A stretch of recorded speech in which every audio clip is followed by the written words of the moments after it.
Virus corona adalah virus yang dapat menyerang sistem pernapasan dan juga dapat menyebabkan kematian.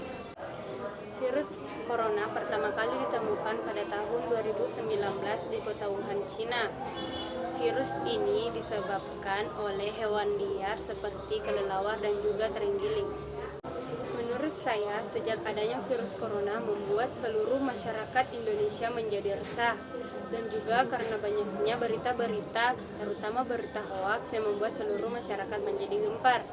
Nah, hal ini juga membuat perekonomian masyarakat menjadi turun drastis karena banyaknya larangan yang melarang kita beraktivitas di luar ruangan, seperti bersekolah, bekerja, dan masih banyak lagi. Nah, adapun gejala-gejala dari virus corona yang harus kita ketahui yaitu demam, suhu tubuh 38 derajat Celcius, batuk, diare, hidung tersumbat, dan masih banyak lagi. Adapun cara pencegahan dari virus corona yaitu mencuci tangan menggunakan sabun, sering berolahraga, menggunakan masker, menjaga pola makan, dan juga menjauhi keramaian.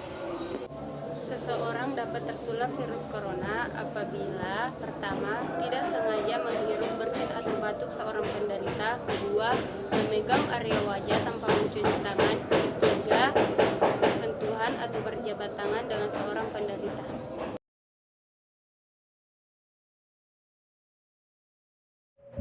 Bagaimana virus corona menyerang tubuh kita? Mungkin itu jadi pertanyaan kita semua. Kita udah tahu gimana virus corona udah menginfeksi 1 juta orang di seluruh dunia sampai saat ini. Tapi yang mungkin belum banyak kita tahu, sebenarnya gimana sih virus ini nyerang tubuh kita? Mengapa infeksi virus ini bisa mematikan? Semua dimulai dari sini. Ketika virus corona masuk ke tubuh kita lewat percikan batuk atau bersin orang yang positif, baik secara langsung atau waktu kita nyentuh benda yang udah terkena percikannya dan gak cuci tangan setelahnya.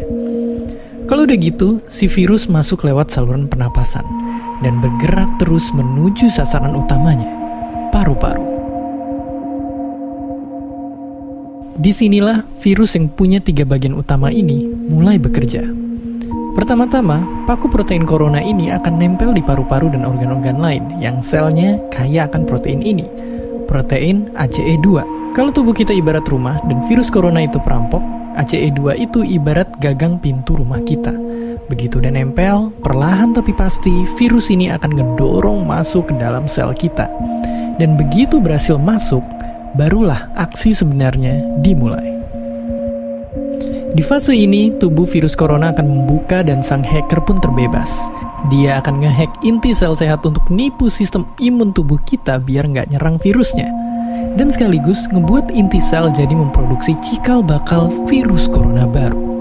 Sel yang udah terinfeksi dan dihack ini selanjutnya akan terprogram untuk bunuh diri dan melepaskan jutaan virus corona yang siap nginfeksi dan ngehack sel-sel sehat lainnya.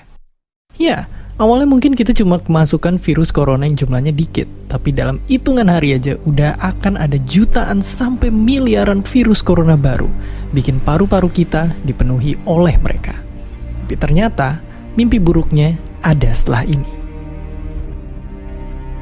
Ya, ketika virusnya udah menuhin paru-paru kita, sistem imun kita bakalan ngerespon ibarat polisi dan tentara yang meluncur ke tempat kejadian perkara.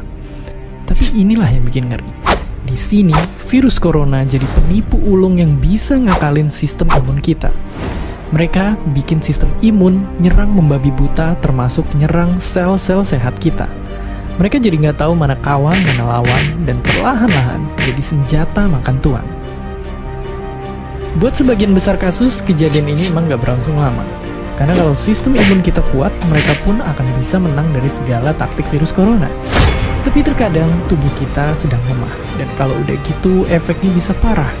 Kita bisa kena radang paru-paru akibat sel sehat di sini yang udah nggak bisa nahan bakteri pneumonia.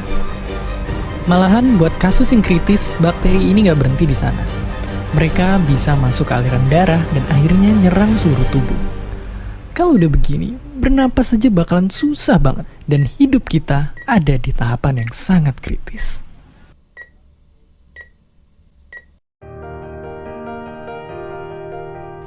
Ya, mungkin dengan fakta-fakta barusan bikin kita takut dan khawatir. Tapi ingat, kita pun punya cara buat memperkuat daya tahan tubuh kita. Makan makanan bergizi. Ya, bukan lagi sekedar 4 sehat 5 sempurna, tapi ikutilah pedoman gizi seimbang yang bisa ningkatin imun tubuh kita. Virus corona bisa parah kalau kita emang sakit. Tapi kalau tubuh kita sehat, kita punya harapan untuk bertahan. Dan seperti biasa, terima kasih.